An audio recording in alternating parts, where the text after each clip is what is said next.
Well, final home game of the 2013 season for the Colorado Buffaloes as they fall 47-29 to Southern Cal on a very cold night here in Boulder. Along with Larry Zimmer, I'm Mark Johnson. Partner, what do you take out of this one here? Colorado, slow start offensively, defense played well, but a couple of turnovers late in that second half really kind of doomed them. Oh, yeah. Well, right at the end of the first half, the score is 9-0. They're very much in the ball game. The defense is playing well. They're really sort of controlling USC.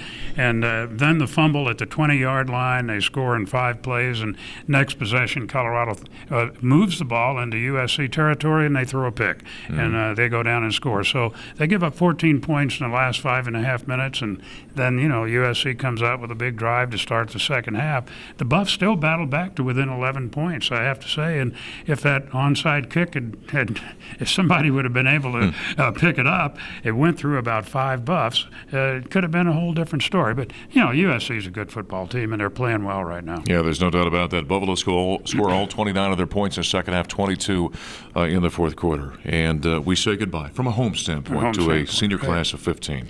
Yeah, it's been an interesting class. There's some great kids on that class and some good football players. And you're always sorry to see them go out with a loss on their last game, but they've been through a lot.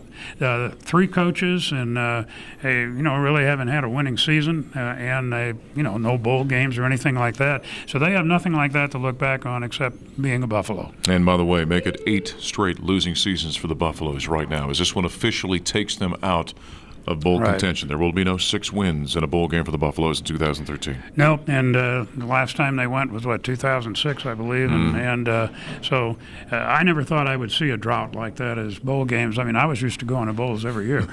We sort of planned on it, but it's going to come back, and I think they got to look ahead now to next week and finish this season on a strong note with a 5th win over Utah. Yep, that certainly would be nice. Both of those teams now have the same record. Utah losing today as well, so both teams 1-7 in Pac-12 conference play and 4-7 overall. Next week in Salt Lake City, season finale for the Buffaloes. It's a 12 noon kickoff in Salt Lake City, Colorado. Utah will hit the air at 10:05 on our flagship 850 KOA 1035. The network affiliates then pick up. Once again, the final score 47-29. The Buffaloes fall on a very cold night here at Folsom Field in their home finale. For Larry Zimmer, I'm Mark Johnson. Thanks for joining us on our bus recap here on 850KOA.com.